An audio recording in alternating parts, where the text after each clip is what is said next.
Oi,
boa noite, boa noite.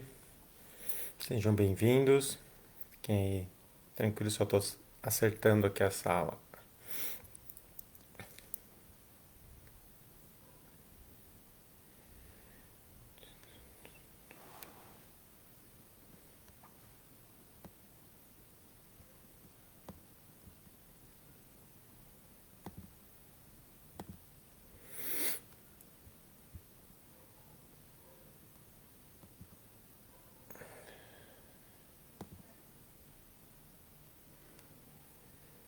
Acho que está ok. É só aguardar o pessoal chegando aí. A gente dá continuidade no estudo do Livro dos Espíritos. Hoje nós vamos tentar acabar a introdução, tá? Então, aqueles 17 itens iniciais, a gente vai tentar terminá-los hoje.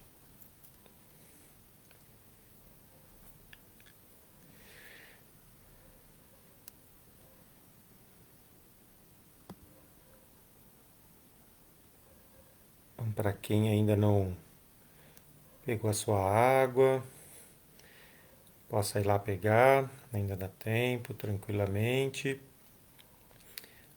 que essa água possa ser fluidificada.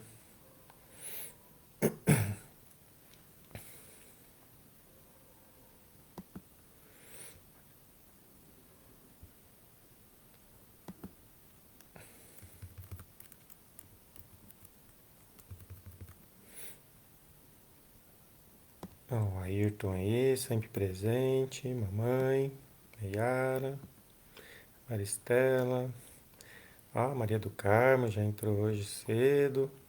Sejam bem-vindos.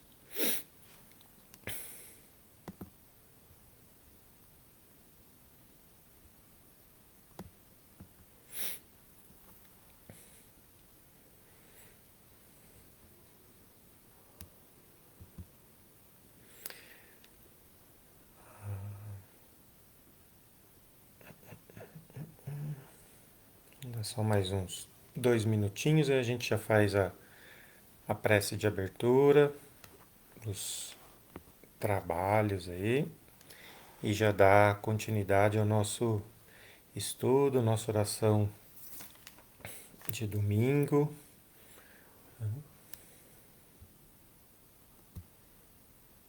Espero que tenham passado uma boa semana.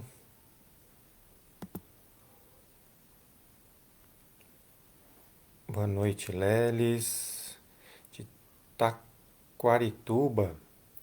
Onde é Taquarituba, Lelis?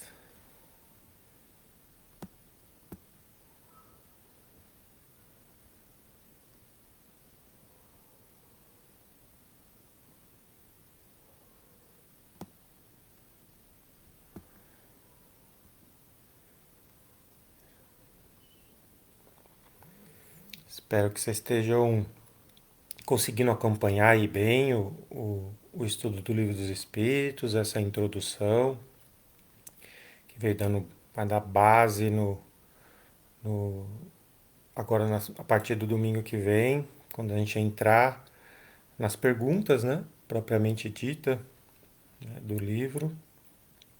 Não tenho muitas dúvidas sobre nomenclaturas, né?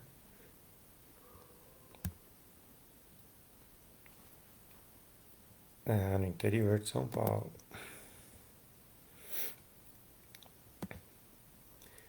E a gente também está com uma turminha da família no interior de São Paulo, na região de Santa Adélia, perto de Catanduva. Já já eles devem estar entrando aí também. Boa noite, Áurea, Cláudia. Vamos lá então, vamos fazer a nossa abertura, a nossa oração inicial para a gente começar o estudo e as conversas de hoje sobre o Livro dos Espíritos. Vamos lá então, que cada um possa se tranquilizar aí aonde quer que estejam, fechar seus olhos, respirar fundo, acalmar o seu corpo físico, assim como o seu espírito. E assim, tentando sentir essa energia que o ambiente já nos oferece, em que a espiritualidade já trabalha, na casa de cada um, que nós possamos sentir a presença do nosso mentor individual, esse anjo guardião que nos auxilia, nos protege, sempre que necessário e permitido. Pedir que a sua presença esteja cada vez mais próximo de nós e que nós também nos elevamos através do nosso padrão vibratório para sentir mais ainda a sua presença. Agradecer a todos os espíritos trabalhadores de Jesus que auxiliam todos os trabalhos em todas as religiões, que todas as pessoas possam receber essas energias e que Jesus, como governador do nosso planeta, ilumine cada um de nós para que possamos dar passos no nosso adiantamento espiritual. Agradecer a nossa mãe espiritual, Maria, que derrama sobre nossos ombros o seu manto azul, nos dando a religiosidade necessária, a paz e a tranquilidade. E agradecer nosso Mestre e irmão Jesus pelos seus ensinamentos e exemplos, para que possamos absorvê-los nessa encarnação, para que possamos nas próximas reencarnações depurar o nosso perispírito, acalmar a nossa alma e termos encarnações mais tranquilas e serenas. E agradecer a Deus, acima de tudo, nosso Pai, Criador de tudo e de todos. Obrigado por mais essa encarnação, por mais essa chance de educarmos aqui na Terra, que possamos abraçar essa encarnação de uma maneira diferente a cada dia, para que possamos evoluirmos no caminho do bem e no sentido da casa do Pai. E juntos em oração e mais tranquilos seremos, nos unimos ainda mais através da prece.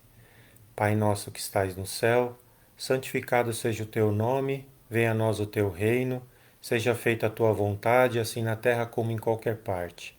O pão nosso de cada dia nos dai hoje, Senhor. Perdoai as nossas dívidas na medida que perdoamos os nossos devedores. E não os deixemos, Pai, cairmos em tentações, mas livra-nos, Senhor, de todo e qualquer mal, pois teu é o reino, o poder e a glória para todo sempre. Que assim seja, graças a Deus. Então, mais uma vez, boa noite a todos. Espero que estejam passado uma semana tranquila. Essa semana aí de feriado, né? Esse feriado especial, aí principalmente para os católicos, né? O feriado da Nossa Senhora Aparecida, que ela possa nos guardar também, né? A todos nós, somente aqui no Brasil, a gente possa sentir essa sua força espiritual em cada um de nós, né? Que vocês possam estar tendo um feriado para quem não vai trabalhar amanhã e emendar, que aproveitem bem. Aqui em São Paulo tá um tempinho de chuva, frio e, e onde vocês estejam, cada um estejam bem é o que mais importa. Então hoje como eu falei aqui no começo, a gente vai talvez conseguir terminar a introdução do Livro dos Espíritos, né? Para quem está acompanhando e seguindo, na semana passada a gente deu uma continuidade falando sobre as comunicações, como que isso acontece, o papel do médium nessas comunicações, né? Não dar muita importância, muitas vezes, alguns erros de ortografia que vem em algumas comunicações. Entender que muitas vezes, dependendo do momento em que o espírito já voltou para o plano espiritual e que vai passar uma mensagem quando é permitido, essa mensagem ela pode vir de uma maneira que a pessoa ache que ela realmente é a pessoa que desencarnou, ou não, por uma diferença, né, de fala, né, coisas que as pessoas talvez não se identificavam no momento enquanto esse espírito estava aqui encarnado, né, mas mostrando que dependendo do, do, do tempo em que o espírito já voltou para o plano espiritual e por onde ele passou e o que ele aprendeu, não seria muito parecido mesmo. Demos os exemplos até do André Luiz, né?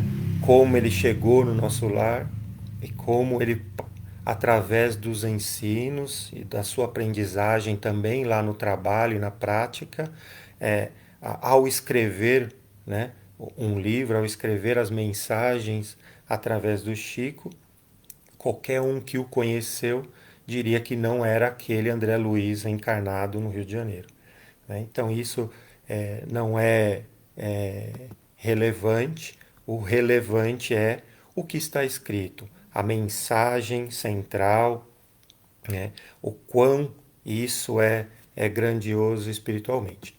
Então que a gente não precise se preocupar com muito isso, né?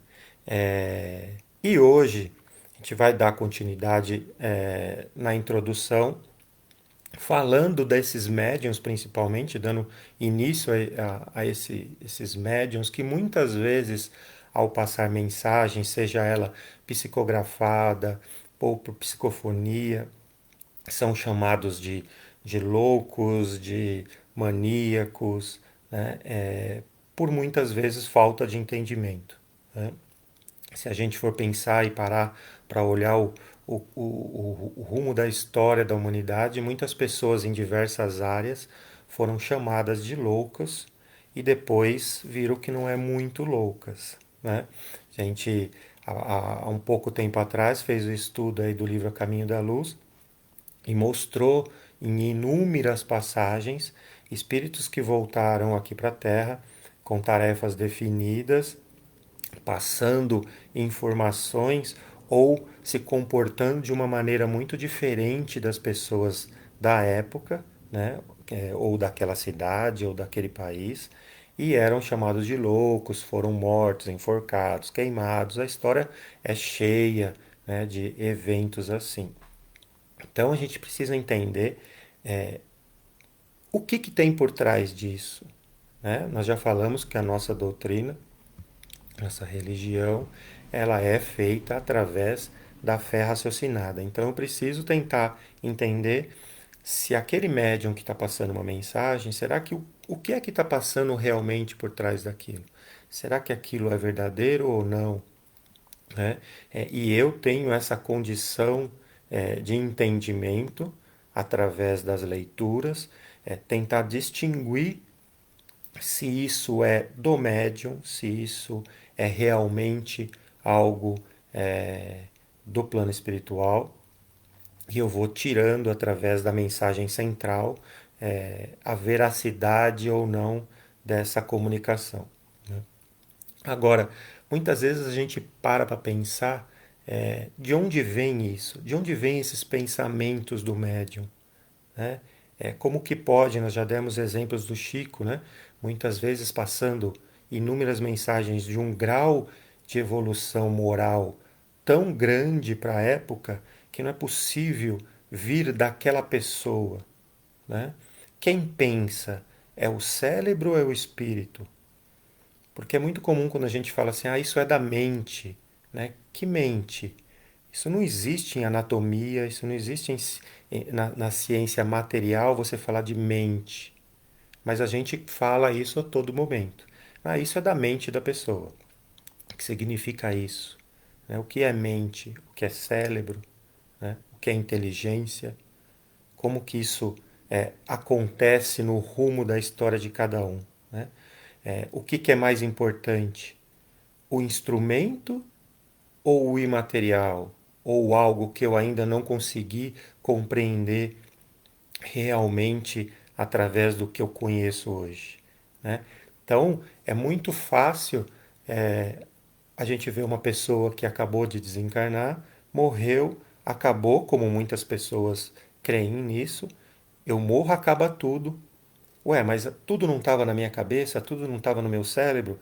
Então eu morri, o cérebro é somente mais um órgão material que vai se deteriorar e virar pó. Não é assim? Viemos do pó, voltaremos para o pó. E tudo que eu fiz, tudo que eu sou, tudo que eu tento ser, acabou também, vira pó? Parece algo ilógico, né? Mas muitas e muitas pessoas, muitas religiões acreditam, creem nisso. Né? Eu termino tudo e acabou. A gente vê que as coisas não são muito assim. Né? As pessoas que dizem que esses médiums que recebem mensagens, que possa ser algo puramente do seu cérebro ou da sua mente, e que são pessoas loucas ou maníacas, talvez elas não entenderam que a morte não acaba, né, no túmulo. A vida continua. Né? Quando a gente fala em loucura, propriamente dita do médico, mas no geral, a gente define a loucura para nossa consideração e científica, que é quando eu tenho alguma predisposição no cérebro a levar a esse tipo de comportamento que é anormal. Né? E aí nós já vimos muitas vezes pessoas ditas anormais fazendo coisas que os normais não conseguem durante toda a sua trajetória. Isso está cheio de exemplos, né? Cheios, a gente nem precisa é, dar alguns, cada um já sabe muitos e muitos exemplos disso. Mas se essa loucura, então, ela é orgânica, né? Então, ela é uma predisposição orgânica que está lá no cérebro. Essa pessoa veio com isso ou ela se deixou enlouquecer nessa vida para ficar nessa condição dita como louca? Se ela se deixou enlouquecer nessa vida, deixamos então ela desencarnar, morrer, tudo vai para o túmulo, acabou. Né? Acabou. Tá ok. Então, eu acredito que ao morrer, a minha loucura que eu adquiri de alguma maneira, ela acaba. Né? Acabou. Mas nós somos de uma doutrina, de uma religião, que acredita que a vida não acaba no túmulo. Então, se eu adquirir essa loucura, eu levarei essa loucura, de alguma maneira. Né? Quando a gente falar mais sobre o perispírito, a gente vai começar a compreender essas coisas. Né? Agora, imagine uma pessoa que adquire uma loucura religiosa. Quanto mais sabeis, mais responsabilidades terás. Né? Você adquire essa loucura religiosa, e pode ser na doutrina espírita, sem problema nenhum. Isso é de qualquer religião. Né? Existe talvez loucura maior do que a loucura religiosa?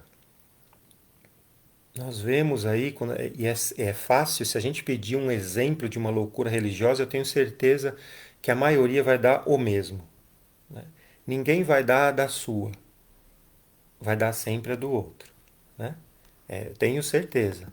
Se a gente abrir uma enquete aqui e perguntar, dê um exemplo de uma loucura religiosa. Tenho certeza que a maioria, mais de 90%, vai dar um exemplo, né?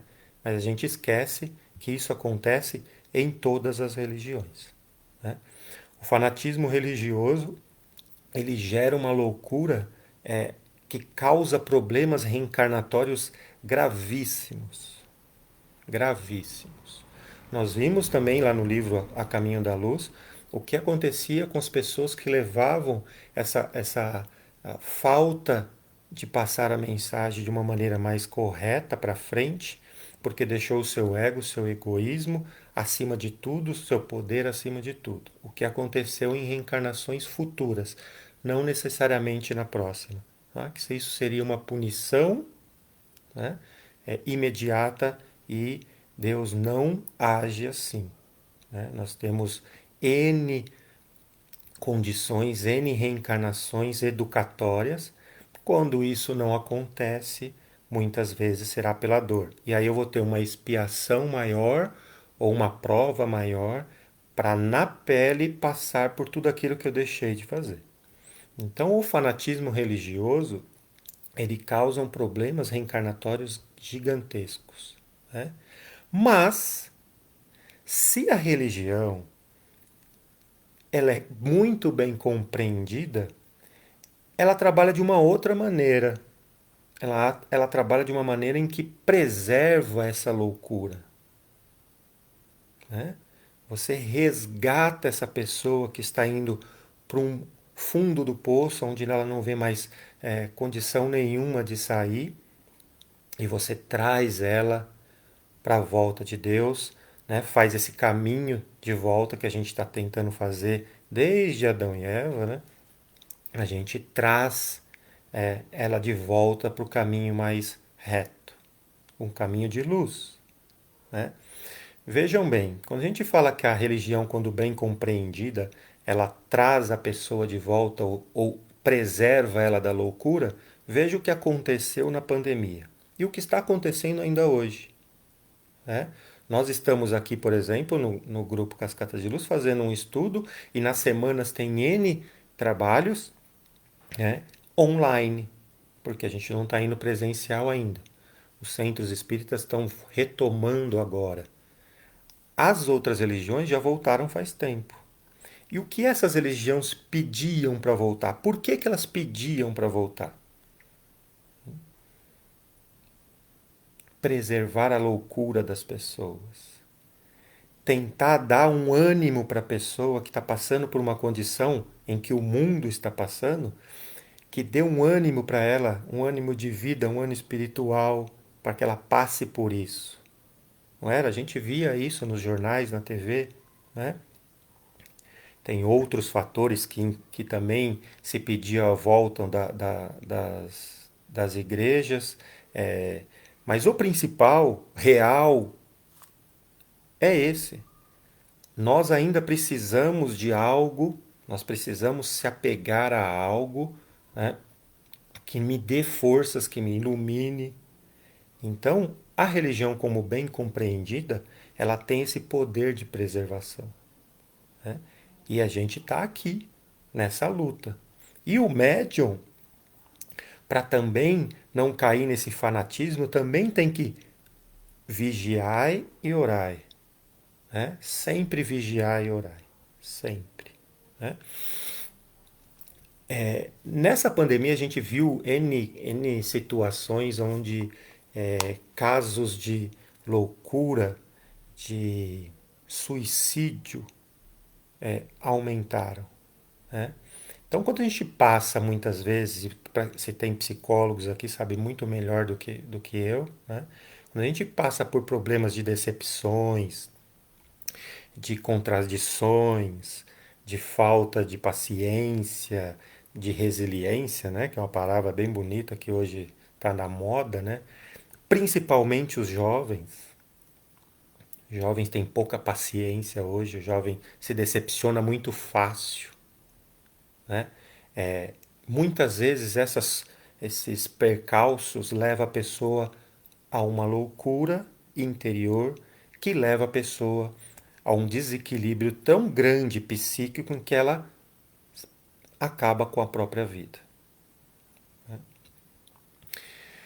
quando eu disse que a religião tem esse poder de preservar essa loucura, e nós, espíritas, ou cristãos, ou que estão tentando ser cristãos, nós tentamos ver essas contradições, essas decepções, essa falta de problemas financeiros e etc., de uma maneira mais tranquila, não passiva.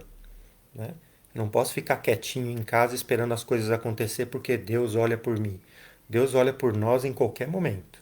Né? Mas como diz aquela piada, poxa, eu te dei tantas oportunidades, mandava as pessoas aí na sua casa, liga lá online, o centro, lê um livro, a pessoa foi lá e te deu tal coisa e você não quis. Você ficou esperando com que eu te salvasse. Isso não vai acontecer. Na doutrina espírita isso não existe. Ninguém vai ficar esperando as coisas acontecer. Né?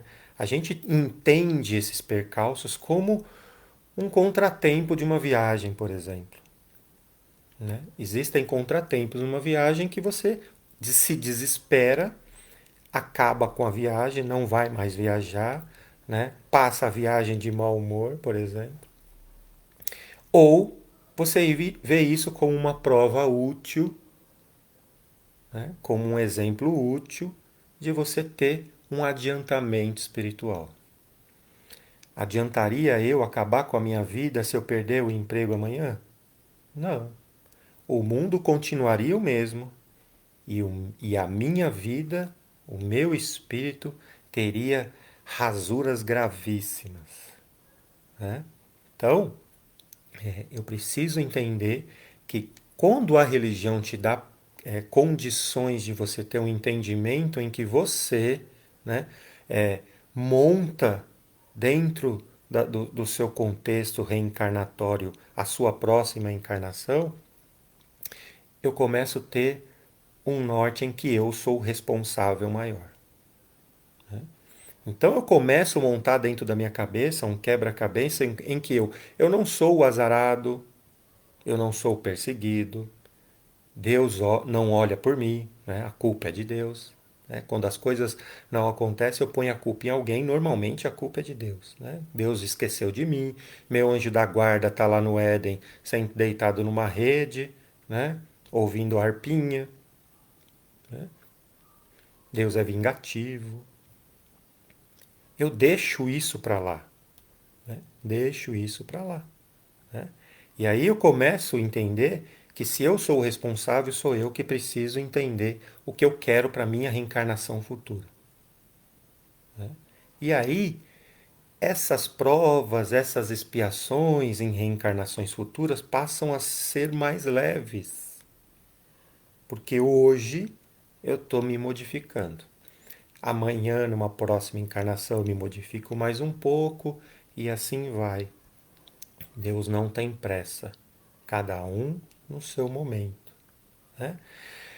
Mas existem alguns fatores que nos levam a frear, né? É, é, a nossa impulsão a certas coisas. Quem nunca de pequeno, por exemplo, ouviu a mãe falar que não era para a gente fazer tal coisa, né? E no livro, né? No item, fala disso, né? É, a mãe falar para você, cuidado com isso, senão o bicho-papão te pega. Cuidado com isso, porque o lobisomem, a mula sem cabeça vai te pegar. Né? Como eu encaro isso? Eu faço como o anterior, me desespero, me apavoro, né? Tenho decepção, ou eu vou tentar entender isso, que funciona para mim como um freio. Então, quando eu tenho um pavor, um medo de alguma coisa, ele não pode me petrificar no local. Eu não posso deixar de viver a minha vida por causa de um pavor ou de um medo. Isso é um erro grandíssimo. Mas muitas vezes, quando eu entendo certas coisas como um freio, quando tudo eu posso, mas nem tudo me é lícito, eu começo a entender que certas coisas eu tenho que ir tirando do meu dia a dia, parar com certos medos e certos pavores, porque isso está me freando, né? E eu sei que eu tenho que passar por cima disso. Mesmo se muitas vezes eu vou deixar alguém chateado ou magoado. Porque isso é o ego de cada um e eu não tenho como controlar. Então eu começo a ter é, essa fé que nós falamos na doutrina como raciocinada, como um norte para nos tirar esses freios do dia a dia, né? Então, quando a gente vai num centro, não espere que a gente chegue lá e seja tratado como um coitadinho, né? Como um azarado, como um abandonado, né? Esse não é o papel do centro, não é o papel da doutrina espírita. O papel do espiritismo é nos dar a capacidade de encontrar as respostas que está dentro de mim e em minha volta, porque quem escolheu isso foi eu. E se eu não tive a oportunidade de escolher, foi me colocado em situações em que a partir daí eu vou ter que vencer isso, né? E a espiritualidade maior, Jesus, Deus, vai estar ao nosso lado o tempo inteiro nos dando força para que isso aconteça, né? Então, o centro vai nos dar, o Espiritismo vai nos dar essas ferramentas de entendimento através da fé raciocinada e consolar e ser caridoso sempre que necessário, né? Porque Jesus foi assim o tempo inteiro, né? Então, a gente começa a ver que esse médium precisa sair desses pavores, precisa sair dessa condição em que as pessoas o colocam como louco, né? Porque nada disso ele o é. Ele é um mensageiro, aquele fio, como eu falei lá atrás, acho que umas dois, três domingos atrás, aquele fio de eletricidade gigantesco que vai daqui ao interior de São Paulo, aí, por exemplo, e que ele está lá como o mensageiro, que não há loucura nisso, né? Algumas pessoas também confundem o médium como um episódio de sonambulismo, né?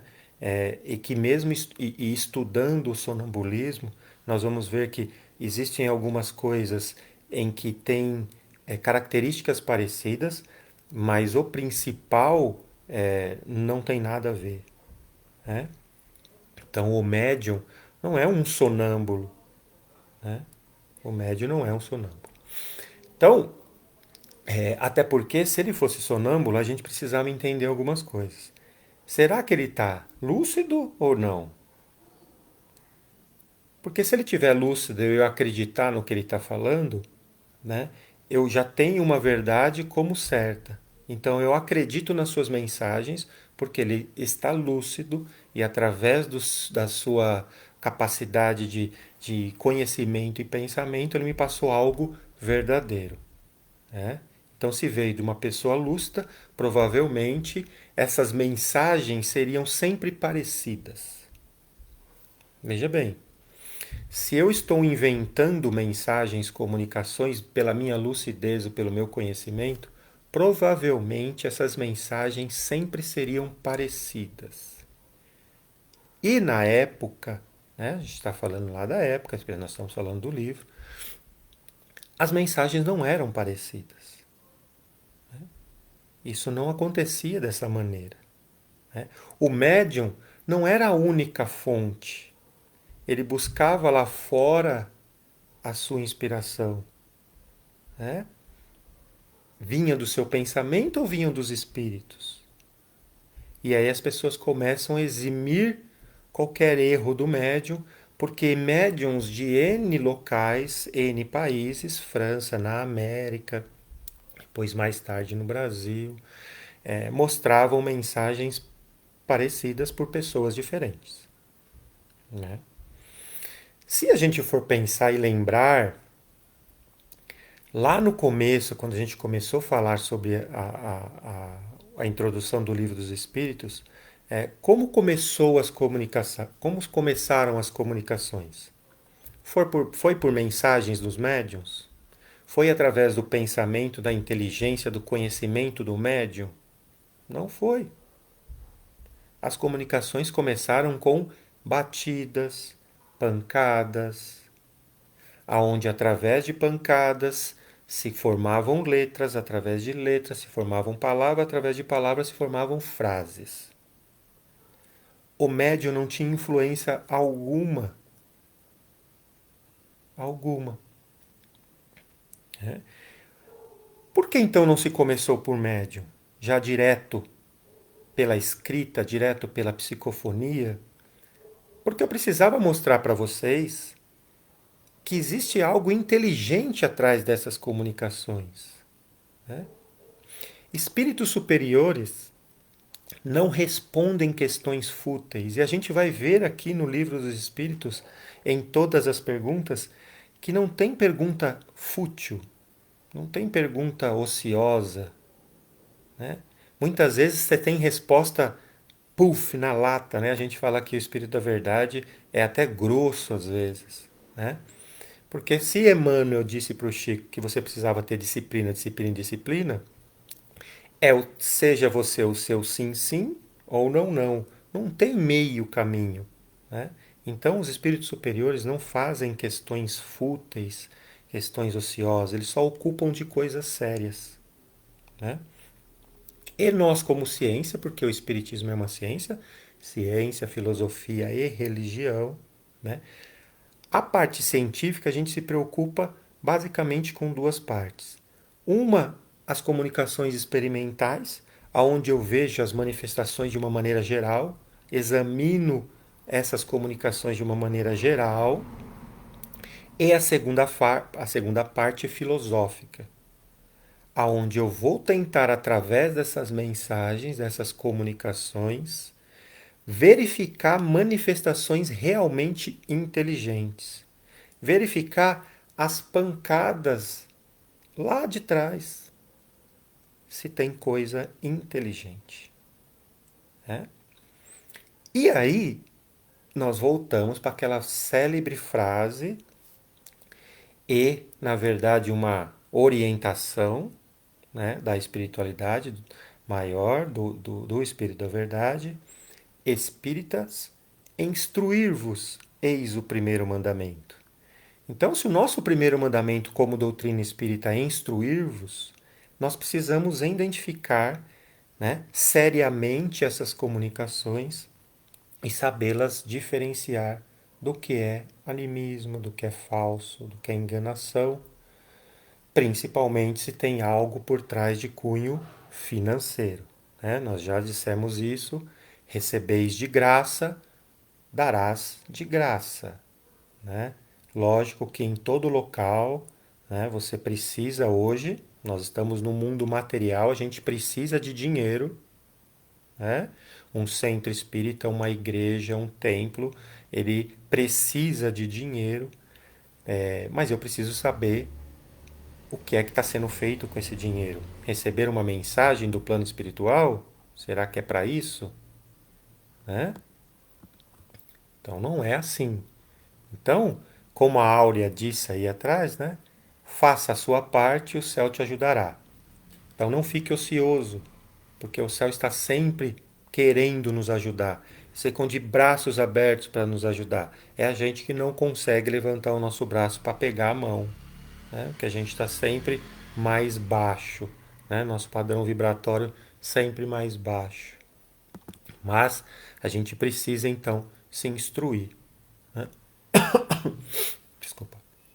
Porque o nosso trabalho dentro da doutrina espírita, desde o início, era um trabalho diferente. Porque, assim como foi dito, se fosse para ser como outras religiões, não precisava ter um codificador para essa doutrina. Né? Para casos novos, para fatos novos, palavras novas, explicações novas, o que vocês hoje têm capacidade de entender, isso está lá no começo da introdução do Livro dos Espíritos. Então, que a gente faça esse trabalho sério, estudioso e perseverante.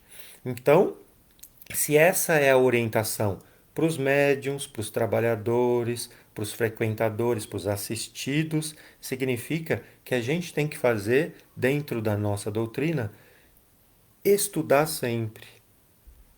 auxiliar sempre de pessoas com capacidades maiores do que a nossa, que nos dá um entendimento diferente para uma palavra, seja ela qual for, né? Então a gente, como doutrina, precisamos continuar esse trabalho, né? Se nós formos ver, por exemplo, o Livro dos Espíritos, nós estamos vamos estudar agora o início das perguntas, né? Mas se nós pegarmos o Pentateuco geral, por exemplo, Lucas está fazendo aí o estudo do livro da Gênese, né? A gente estudar ele agora e a gente estudar ele daqui 5, 10 anos, a gente vai ver coisas diferentes no mesmo livro, assim como é a Bíblia, né? Se nós lermos ela direito, extrair não somente as alegorias da Bíblia, né, a figuração da Bíblia, a gente vai estudar e ler coisas diferentes todos os dias. Então, nós, como doutrina, precisamos ter essa visão que temos que ler, estudar e compreender o nosso Pentateuco todos os dias, né? E o Livro dos Espíritos, por ser o primeiro livro, né, a base, né, nós temos que estudar. Como eu disse, eu li o Livro dos Espíritos 2 vezes. Vou ler a terceira junto com vocês agora. Eu tenho certeza que eu vou ver coisas diferentes. Porque hoje eu conheço mais coisas do que eu conhecia quando eu fiz a escola de aprendizes. Hoje eu vejo e estudo com pessoas muito mais capazes. Então eu tenho um entendimento um pouco diferente, né? Então por isso que eu falei, se nós estudarmos lá na frente, nós vamos ver coisas diferentes, do mesmo jeito, né? Então, quando a gente vê que entre nós e Deus existe uma lacuna grande que nós deixamos, foi nós que deixamos essa lacuna grande, né? Quando eu brinco sério que estamos tentando voltar para a casa do Pai, desde lá de Adão e Eva, é porque nós estamos tentando voltar, né? Nós deixamos uma lacuna muito grande. E para aquelas pessoas que acreditam que não existe nada neste meio, há um erro muito grande, né? Logicamente que não preciso ter ninguém para ligar eu a Deus, né? A própria palavra religião, que vem do religare, é religar eu com Deus, né? Eu não preciso ter ninguém, né? Mas como eu falei, nós estamos ainda nessa condição de haver um intermediário, muitos intermediários, muitas condições psíquicas que façam com que essa religação seja mais forte ou mais rápida, né? Então, quando eu vejo que existem barreiras, né? Existem condições evolutivas do átomo ao arcanjo, né? Eu preciso entender o que tem nesse meio.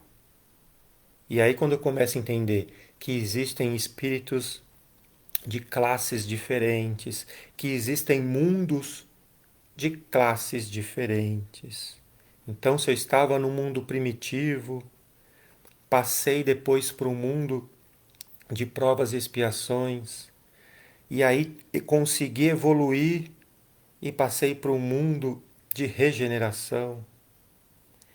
E aí evoluí mais, porque a lei da evolução nos empurra de uma maneira ou outra, e passei para o mundo ditoso, chegando até um mundo celeste, eu vejo que existe um N de condições e fatores até eu conseguir chegar a Deus. E aí eu vejo que o meu caminho, a minha escada de Jacó, né, ela pode ser percorrida de uma maneira mais rápida ou não, depende da minha vontade. Como eu já disse, né, uma vez ouvi que a diferença nossa de Jesus é a vontade, né? Jesus quis ser Jesus, quis frequentar as esferas crísticas do mundo mais superior que existe. Nós vamos ser Jesus? Depende da nossa vontade, né?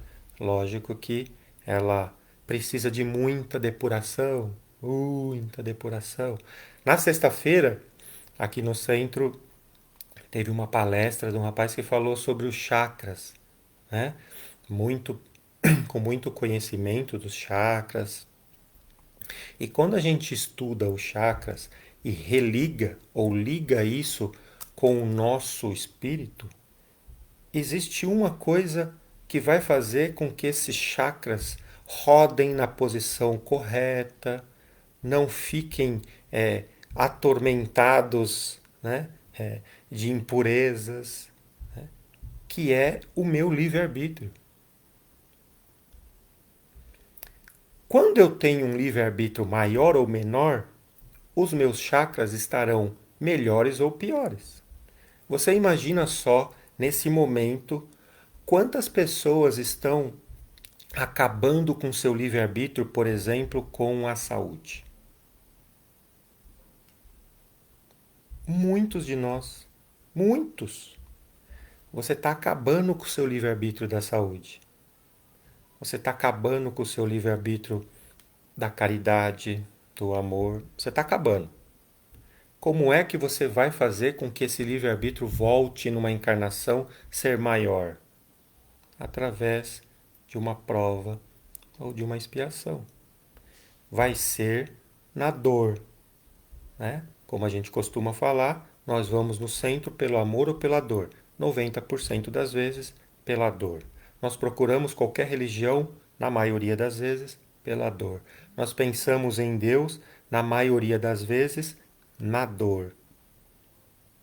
Então eu vou deixar o meu chakra bonitinho, funcionando bonitinho, rodando no sentido correto dele, quando o meu livre-arbítrio para aquela região do meu corpo, seja ela o meu esplênito, o meu cardíaco, o meu coronário, não importa, onde o meu livre-arbítrio está depurado, onde eu tenho mais livre-arbítrio, né? Quanto maior ele for, mais evoluído eu sou. Quanto menor ele for, menos evoluído eu sou. Então a gente chega a uma condição em que a partir de agora eu vou dar entrada nas perguntas do Livro dos Espíritos e aí a coisa vai ser direta. Você quer ou não quer entender o seu trajeto dentro de uma vida encarnada na Terra? Tá aqui. As perguntas que você tem em dúvida estarão no livro que nós vamos dar entrada a partir de domingo que vem. Tá bom? Então, nesses 17 episódios de introdução do Livro dos Espíritos, nós passamos por N situações, N contextos de entendimento de palavras, compreensão da capacidade de cada um como médium, porque todos nós somos médiums, né? Não existe essa coisa de médiums três macaquinhos, né? A gente brinca no centro que ninguém vê nada, ninguém ouve nada, ninguém fala nada, né? Isso não existe. Cada um tem uma capacidade mediúnica maior ou menor do que a outra, né? Como que isso acontece? Se acontece, o que eu preciso fazer para desenvolvê-la, né? O que procurar, o que estudar, e nós vamos estudar de cara o Livro dos Espíritos, o primeiro livro do nosso Pentateuco. A partir do domingo, as perguntas na lata. Tudo o que você queria saber estará ali no Livro dos Espíritos. Então, que vocês possam estar conosco aí novamente no próximo domingo. E agora, né, para quem estava muito ansioso, daremos início às perguntas. Provavelmente no domingo que vem não terão muitas perguntas, porque a gente vai falar ainda sobre o prolegômeno, mas com certeza absoluta, nós vamos falar da pergunta mais simples que todos têm condição de responder aqui, que é, desculpa, a pergunta número 1 do Livro dos Espíritos: que é Deus?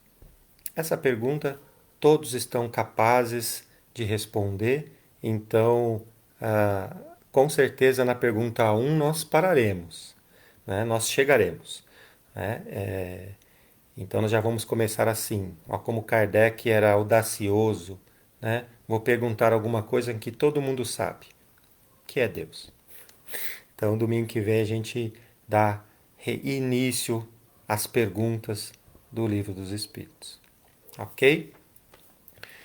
Agora a gente vai nos tranquilizar aí, em cada local, onde quer que nós estejamos, para o nosso momento de oração. Hoje, como nós falamos muito da parte do o que será que eu quero para minha encarnação, o quanto eu vou depurar da minha encarnação, né, para que numa próxima eu venha mais tranquilo, eu escolhi uma oração do Chico Xavier que se chama O Destino. Então, que nesse momento vocês possam ficar tranquilos e nós, em espíritos, vamos nos reunindo a toda a espiritualidade maior, ao nosso mentor. Pedimos e agradecemos por mais essa oportunidade de estarmos reunidos aqui em seu nome. E vamos, nesse momento, refletindo a oração O Destino, segundo Chico Xavier. Embora ninguém possa voltar atrás e fazer um novo começo, qualquer um pode começar agora e fazer um novo fim. Nascestes no lar que precisavas, vestistes o corpo físico que merecia, morás onde melhor Deus te proporcionou de acordo com seu adiantamento, possui os recursos financeiros coerentes com as suas necessidades, nem mais e nem menos, mas os justos para as tuas lutas terrenas nessa encarnação. Teu ambiente de trabalho é o que elegeste espontaneamente para a tua realização. Teus parentes, teus amigos, as suas almas que atribuístes com tua própria afinidade.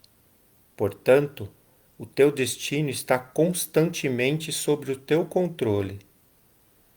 Tu escolhes, recolhes, eleges, atrai, buscas, expulsas, modificas tudo aquilo que te rodeia a sua existência.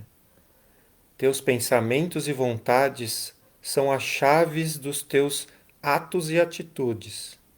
São as fontes de atração e de repulsão na tua jornada nesta vivência. Não reclames nem te faças de vítima. Antes de tudo, analisa e observa. A mudança está em tuas mãos. Reprograme a tua meta, busque o bem e viverás melhor. Então, depois dessa, a gente dá boa noite, tchau e vamos dormir, né? É isso, né? Está na nossa mão, mas nunca esquecer que Deus tem o controle de tudo.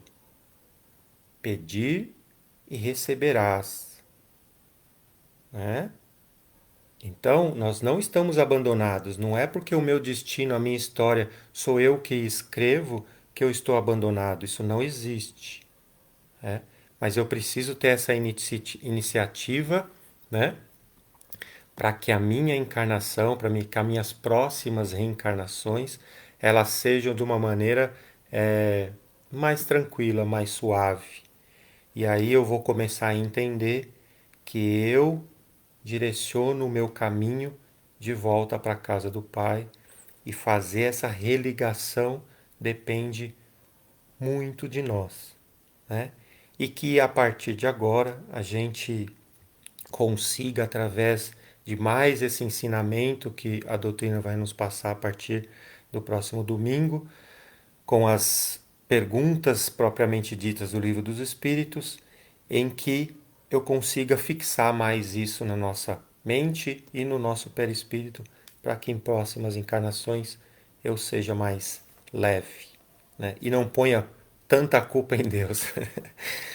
Então, que os nossos mentores possam nos iluminar, né? Agradecer a sua presença, a iluminação, as intuições, os pensamentos, e que nós, a partir desse momento, nos unimos mais uma vez através da prece. Pai nosso que estais no céu, santificado seja o teu nome, venha a nós o teu reino e seja feita a tua vontade, assim na terra como em qualquer parte.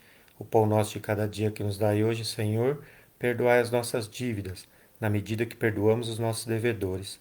E não nos deixemos, Pai, cairmos em tentações, mas livra-nos, Senhor, de todo e qualquer mal, pois teu é o reino, o poder e a glória para todos sempre. Que assim seja.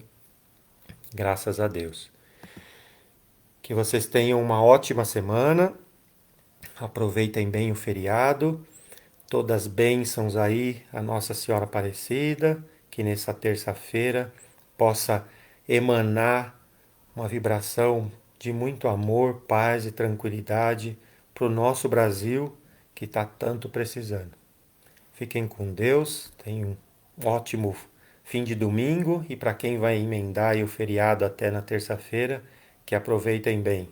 Um abraço, espero vocês aí no domingo que vem com a nosso início das perguntas do Livro dos Espíritos. Fiquem com Deus, tudo de bom.